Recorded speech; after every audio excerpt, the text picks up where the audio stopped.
Madame, Monsieur, bonjour, bienvenue dans cette édition de la mi-journée. Avant de développer ces titres, l'actualité au Maghreb. La Mauritanie d'abord, avec cette vaste opération contre le trafic de drogue. La police mauritanienne a arrêté plusieurs présumés trafiquants de 11 nationalités différentes et a mis la main sur près de 63 kilos de cannabis. Cela concerne plusieurs communes et l'opération continue. En Algérie, une course-poursuite tourne au drame avant-hier. Un jeune trafiquant a trouvé la mort dans une course-poursuite avec la police. C'était près de Tlemcen, vers la frontière marocaine.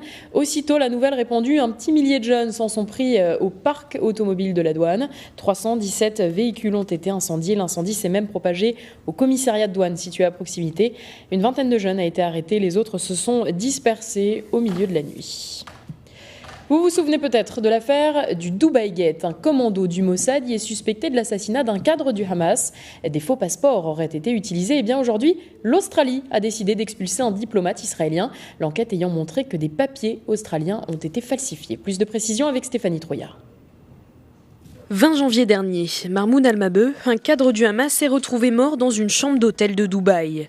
Selon la police de l'Émirat, il a été assassiné par un commando du Mossad, les services secrets israéliens. 26 personnes en tout sont impliquées, des suspects qui ont utilisé de faux passeports occidentaux, britanniques, français, allemands ou encore australiens pour mener à bien leur mission. Une falsification peu appréciée par Canberra. 5 mois après les faits et après une enquête approfondie, l'Australie a finalement décidé d'expulser un diplomate de l'ambassade d'Israël. J'ai le regret d'informer le Parlement que ce n'est pas la première fois que des passeports australiens ont été falsifiés par les autorités israéliennes. L'affaire des passeports de Dubaï constitue également une violation nette et directe des engagements pris entre l'Australie et Israël depuis des années. Ce n'est pas ce que nous attendons d'une nation avec qui nous avons établi une relation d'amitié, de proximité et de soutien. L'ambassade d'Israël à Canberra a désormais une semaine pour envoyer ce diplomate, une expulsion qui avait également été ordonnée par le Royaume-Uni en mars dernier pour les mêmes raisons. Mais pour l'instant, le Mossad n'a ni démenti ni confirmé son implication dans l'assassinat de Dubaï.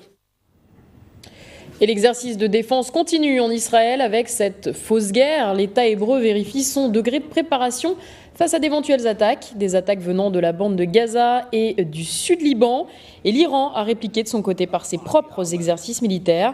L'armée de terre s'entraîne à de nouvelles tactiques dans la province d'Asfahan, dans le centre du pays.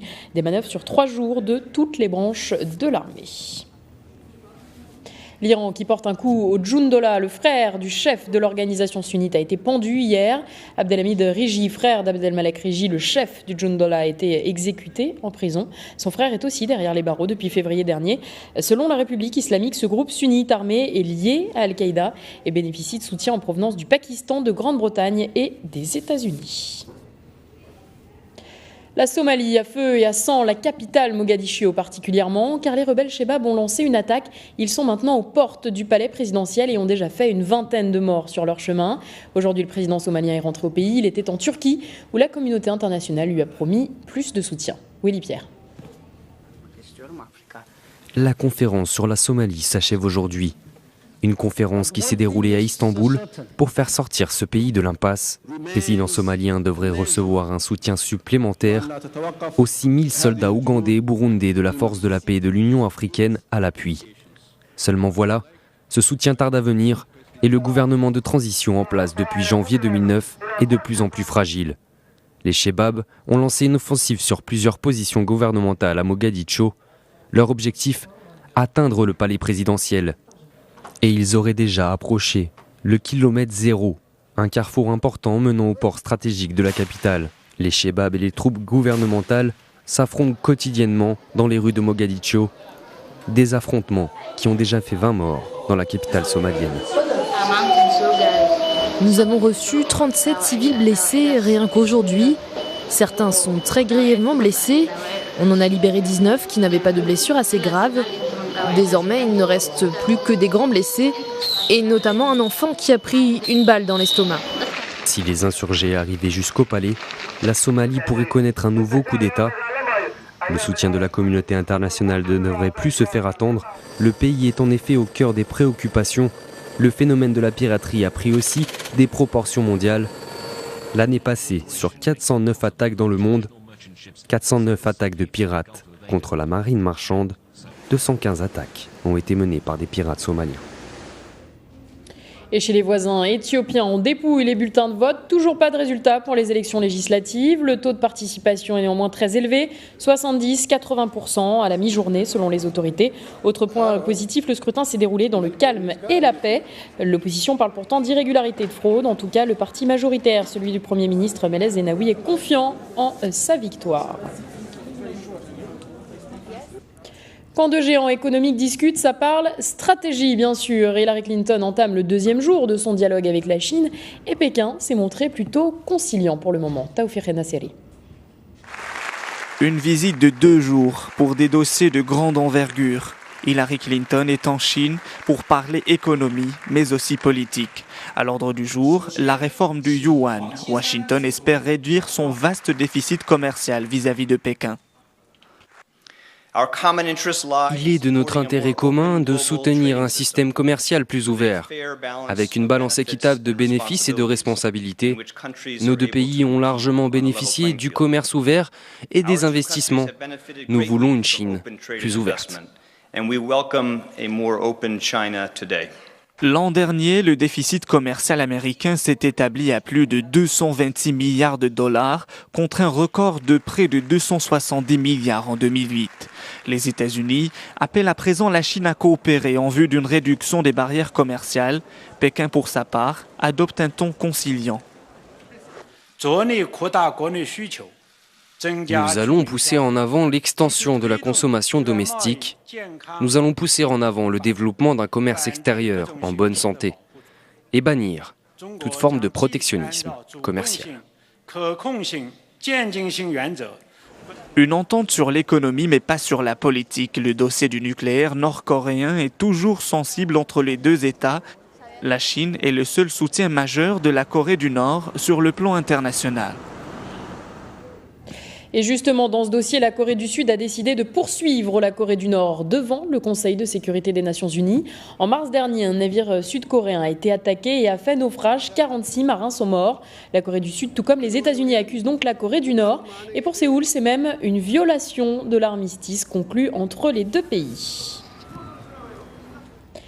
Le Festival de Cannes a rendu son palmarès hier et c'est une surprise, un film thaïlandais a décroché la Palme d'Or. Oncle Boon, celui qui se souvient des vies antérieures. Un long métrage très hermétique selon les critiques. Solène Nicolas revient pour nous sur les récompenses. Il bénéficie d'une sélection officielle peu renversante. Apichatpong Weerasethakul décroche la Palme d'Or. Surprise d'un jury présidé par Tim Burton. À l'image du loufoque américain, le réalisateur thaïlandais possède un monde bien à lui. Empreint de surnaturel, Oncle Boon, c'est l'histoire d'un vieil homme malade, hanté par les fantômes de sa femme et de son fils disparu. Je voudrais remercier tous les esprits et les fantômes de Thaïlande qui m'ont permis d'être ici aujourd'hui. Alors merci. En choisissant cet auteur de films expérimentaux, le jury a pris le parti de faire un choix singulier, pas forcément du goût de tout le monde. Certains décrivent un film obscur et hermétique qui peinera à trouver un public. Exemple du long plan séquence nocturne d'une 15aine de minutes sur un buffle attaché à un arbre. Le Festival de Cannes a également sacré un trio français, Xavier Beauvois, Grand Prix du jury pour Des hommes et des dieux, prix de la mise en scène à Mathieu Amalric pour Tourner. Juliette Binoche décrochait le prix d'interprétation féminine.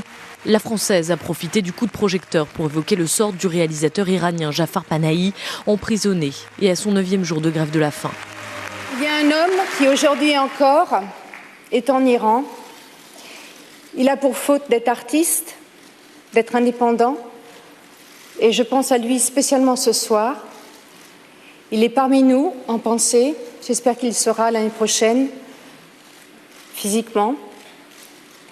C'est un dur combat que d'être artiste et intellectuel, et un pays a besoin de nous.